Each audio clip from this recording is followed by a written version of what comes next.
Hello folks, before I start this first week of the Gaming Penthouse Show, I just want to say a few short words about the passing of Michael Clarke Duncan.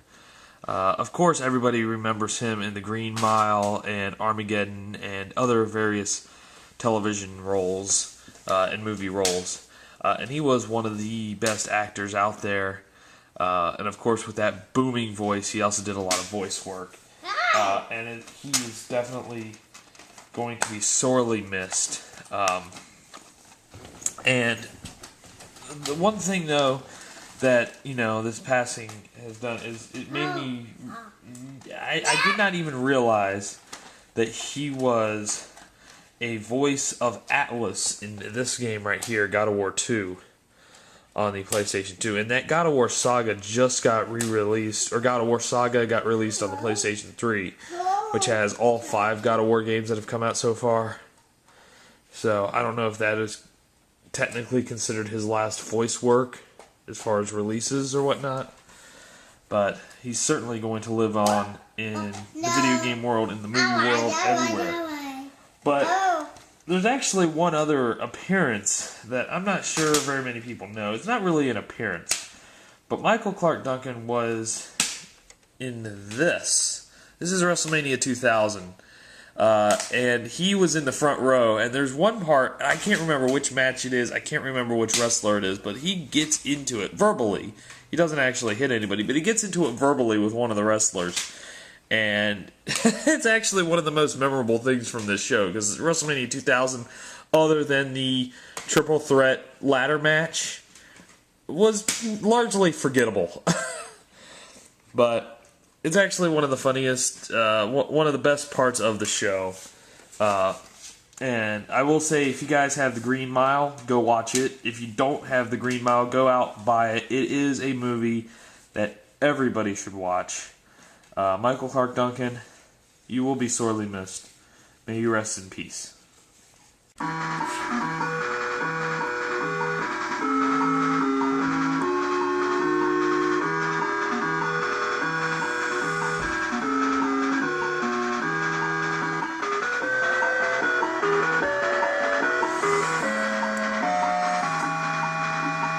Hello folks, the Atari 7800 Junkie back with you once again, this time with my first episode of the Gaming Penthouse Show.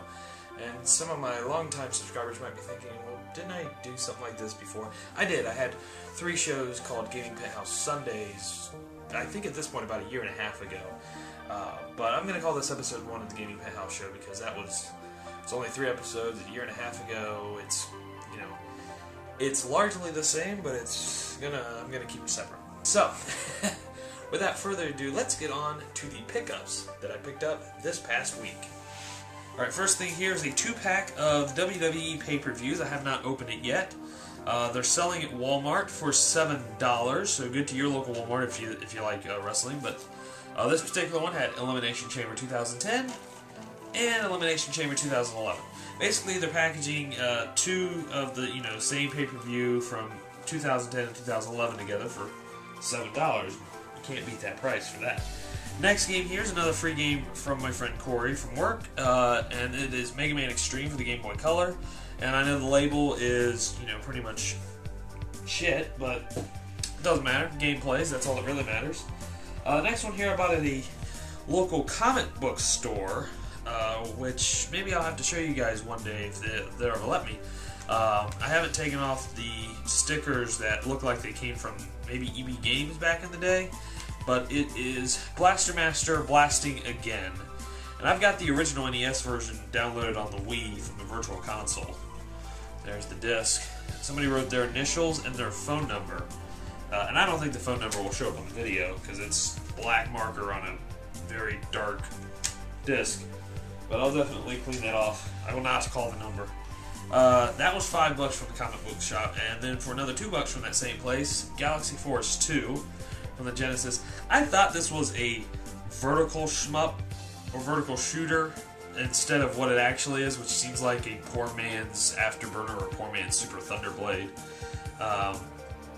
Yeah, I don't know. It's okay. For $2, it's fine, but just not the game I thought it was going to be.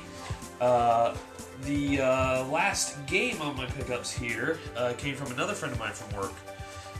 And this is the person that I gave my extra Super Mario Land I talked about in my last pickup video, and also an extra copy of Max Payne that I found. I gave him that. He's looking for one other game for me, but in the meantime he's given me Rampage on the NES. And I've been looking for this on the 7800 before I got the FC Twin. But I'm really glad to have one of the best arcade games of the 80s. That's going to be loads of fun. And the last thing here is not a game, but a peripheral, and it is the Game Boy Advance to GameCube connector cable. And basically, the reason I got this is because now that I have the e-reader again, I can use it with my Animal Crossing game on the GameCube and be able to scan in the dot codes from the Animal Crossing cards. And I think in another Gaming Penthouse show, I'll have to show off my Animal Crossing collection. Anyways, those are my pickups, and back to the show. Alright folks, this is the part of the show where I'm going to do my response to EdT1138's Top 3 Tuesday question. This past Tuesday, he asked, what are your top 3 gaming pickups in the wild? Basically, what games did you find on the cheap that are worth a lot? And he was flying solo this week, so there was not a guest star asking any questions this week, but that's fine, of course. Anyways, so I'll go from 3 to 1. My third best pickup just happened recently on my honeymoon with Molly, and it would be Donkey Kong. I got that for $2 in Mount Airy, North Carolina, at a Goodwill. Of course, it's worth a lot more than $2. You know, 20, 25 bucks, even loose like that, because it's one of the biggest games, you know, on the system. My number 2 pickup is one of the best on the Super Nintendo, and it is The Legend of Zelda, A Link to the Past. And I got this for $3 at Beaver Creek, Ohio Goodwill, and of course it's 25, 30 bucks easily. And then my number 1 pickup, and I don't have it in my collection anymore, is Sword Quest Waterworld. And I got it years ago for $1 from a garage sale in South Charleston, Ohio. That's where I used to live. And at one point I ended up losing my job in 2007, so I was selling off my video game collection back then to basically keep myself afloat, be able to pay the rent and bills and whatnot. And I didn't know the value of the game, so when I sold off my Atari 2600 lot, it went with it, and you know, if I broke it down to however much it was per game, I probably only got like 75 cents to $1, which that game's worth about $100. I did not know it then. I do know it now, and I guess I should have listened to Mortal Kombat, where at the beginning it tells you knowledge is power. Oh, that one still sticks in my craw. That, and the fact that I also lost Snatcher for the Sega CD, although I did get my money's worth for that. But that I had that back in the day too.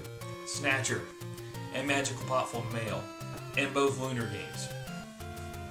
But at least I knew how much those were worth.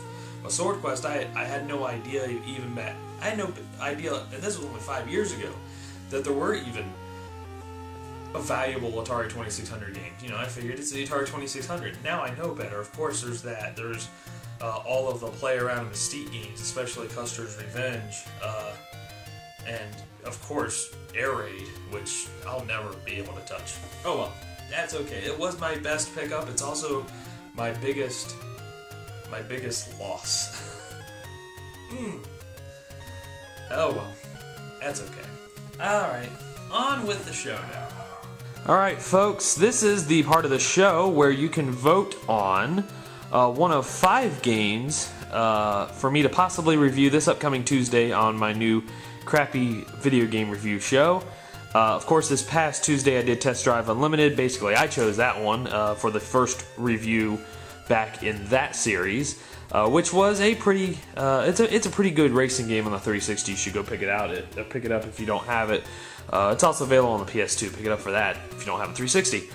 Anyways, with the NFL season beginning this upcoming Sunday and college football started last weekend, basically I'm going to have you guys choose one of 5 football games for me to review.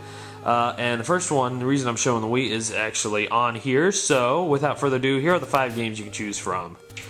Tecmo Bowl on the NES via the Wii Virtual Console. NFL 2K3 on the GameCube. NCAA Football 2001 on the original PlayStation.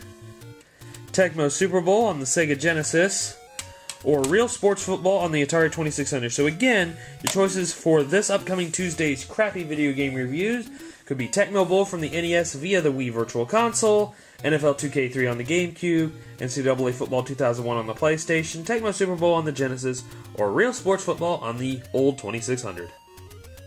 Zoe, you want to go see the games? You guys want to see the games too? Well then, let's have a game room tour. And this is actually take 2. I want to try to go quicker here, so I may not be able to explain everything. That's for PS2. Old school typewriter from the 50s. My cell phone, which doesn't actually stay up here. And yeah, there's a stain in this thing. That cable's for the DS Lite. Red's poster, Turok 2, Mortal Kombat. A map from my Grandpa George. Zoe found the controllers. Xbox 360 games. Xbox. Wii. GameCube. And then wrestling VHS and DVD pay-per-views. Let's see. That PlayStation thing there. Nintendo, now you're playing with power. Mario Party 9. Acclaim mini poster. A Zelda poster. A Sega poster for Genesis, Game Gear, and Sega CD. Rotary phone sitting on top of a record, CD, and cassette tape player, which gives you an auxiliary jack for iPods and MP3 players, and it does AM/FM radio as well, and that just looks awesome. 45s on top of the 33s. So we knocked down something. PlayStation 2 games. Cincinnati Reds poster from Pepsi. The choice of a new generation. I drink Coke though. Nintendo 64. It's okay. It's okay, Zoe. Grand Theft Auto Vice City. Cincinnati Reds clock with unfortunately a crack in it. A PSP plastic thing with my #1 Reds fan license plate on the inside. Let's see, go back down here. Let's see, me with Paul Janisch and Norris Hopper, who are now no longer with the Reds. Me with the ultimate Red, Joe Nuxall. And me with current Padre, Edison Volquez. My Game Boy printer paper. Now that's Homer. He looks outside, so you can see him from downstairs. And I'll kind of show this off real quick as I put something back. There's basically my main Atari game case, but I'll show you everything on top first. So there's Super Mario Yahtzee, Nintendo DS Lite, there's Mario. Sorry for the lighting, the sun was just out. Nintendo DSi XL, sticky thing, Soul Calibur 5, Nintendo DSi XL deal, Grand Theft Auto Liberty City Stories map, Halo 3 poster, my Nintendo 3DS case I got from Club Nintendo along with all my other DS game cases, my Game Boy Advance games, Mario Brothers Game & Watch, Lemmings for the ZX Spectrum, Super Game Boy, Lights Out for the Gamecom, Indy 500 for the R-Zone. I don't have either one of those systems. I don't think I ever want any one of those systems. Asteroids for the 7800 that was sealed, and that still is sealed, and was given to me by Jill23. All in front of, you probably noticed the Guitar Hero 3 Legends of Rock deal. E-reader with the Animal Crossing e-reader cards. And then all my Game Boy and Game Boy Color games. As an Atari game actually fell down off the deal. That's okay. All my Atari games in here. I'll do a proper collection video for my Atari 2600 and 7800 here sometime. I don't know if it'll be soon or if it'll be a while, but I'll definitely do a proper one. All those are 2600 games up top, and then down here, these 3 rows are 7800 games. Then I got Pac-Man for the Commodore 64 in front of all my Intellivision games. My paltry 6 NES games. You know, some people on YouTube have a complete NES collection or have hundreds and hundreds of carts, and I have 6. Which actually equals the number of ColecoVision carts I have. 4 games for the Atari XE. I gotta get myself an Atari computer that works.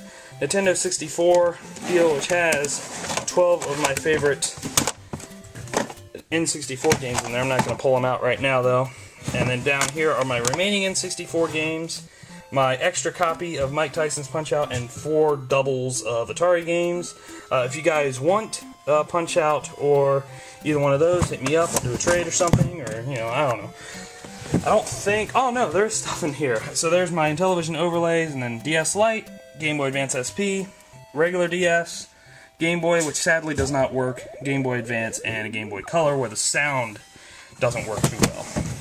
Then over here, as though he continues to pull out all of my controllers and make it look terrible now, Nintendo 64, Sega Master System, FC Twin, which will play Super Nintendo and NES, and I actually don't have either one of my other Super Nintendos out because this plays Super Nintendo games perfectly.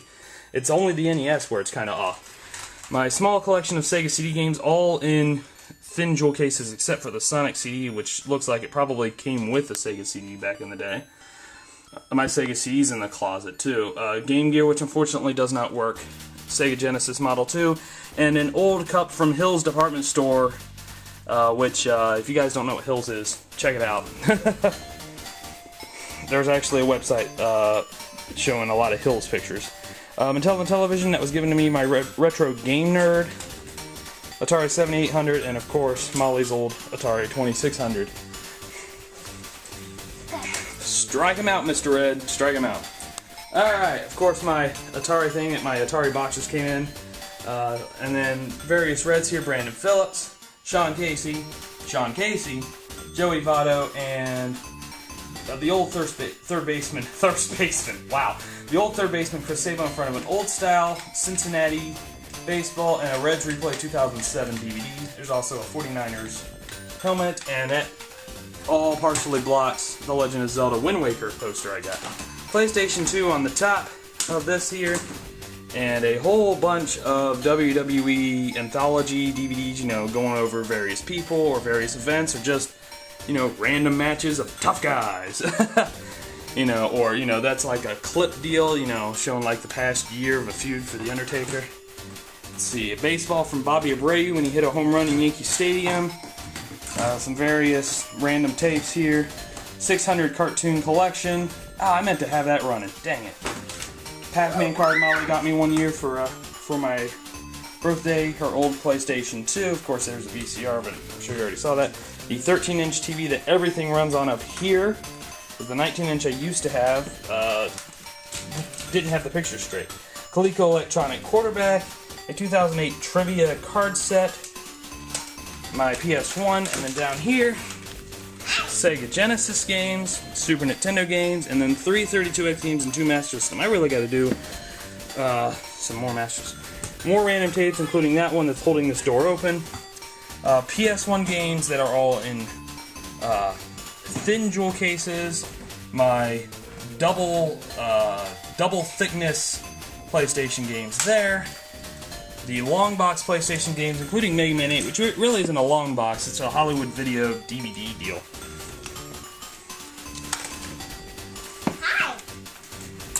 Alright, I'll close that now.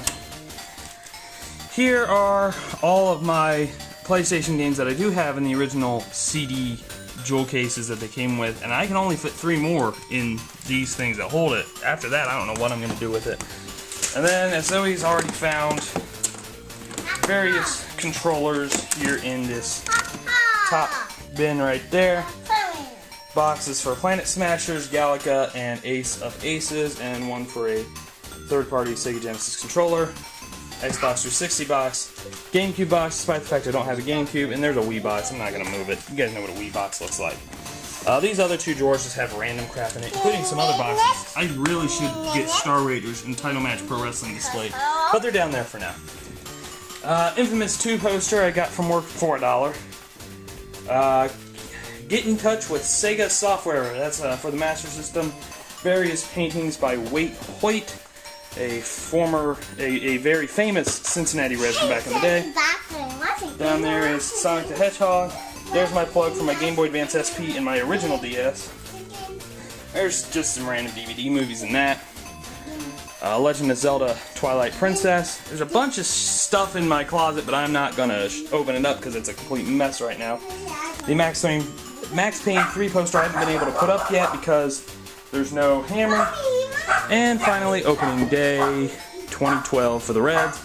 And I didn't go to that, but my father-in-law did, and he gave me the poster. And now, Mommy's home, or Molly's home. So I am the Atari 7800 Junkie, and we'll continue on with the show right now. Coca-Cola. What I love to drink when I'm perusing YouTube. Alright folks, this is my shout-out of the week, and basically I'm going to do a shout-out each week of people that I love to watch, the videos I love to see every week from them, or every day, and whatever. And maybe, if you guys do know who this is, that might clue you in. NES Cart says, blow me. That's pretty funny. But anyways, it is TheGameManDan, otherwise known as I guess the new Nintendo Junkie. He does a show called Nintendo Junkie Saturdays, which was basically passed on to him from Jilpoo 3 when Jilpoo was done doing his version of the show. And of course I had to stop on Too Much Weed Guy, which is always funny. It's always great to see what pickups he's gotten every week. Although I haven't seen the Sega jar in a few weeks, so hey, say Sega, put $1 in there. No, I'm kidding. Anyways, but in all seriousness, he's a wonderful YouTuber. He does great videos. He does other videos that aren't related to the Nintendo Junkie stuff. He does. He loves old vinyl records, which definitely strikes a chord with me. And he'll just do other random pickup videos and whatnot at various times as well. But if you haven't checked him out yet, definitely check out TheGameManDan. For nothing else, at least for Nintendo Junkie Saturdays, but also check out his other videos as well if you do like what you see. Of course, most of you probably already know who he is anyways, but anyways. So, alrighty. Before I end this episode of the Gaming Penthouse Show, I want to take a moment to honor a man that I knew personally. Now, none of you guys are going to know who this is, but this was Molly's grandpa. His name was Albert, but everybody called him Boots. And this particular picture shows when he used to rock Zoe to sleep, singing, "Odio, odio, odio." And Zoe would fall asleep to it, and then he would too. And he just passed away this past Friday. He was 91 years old. He did go peacefully.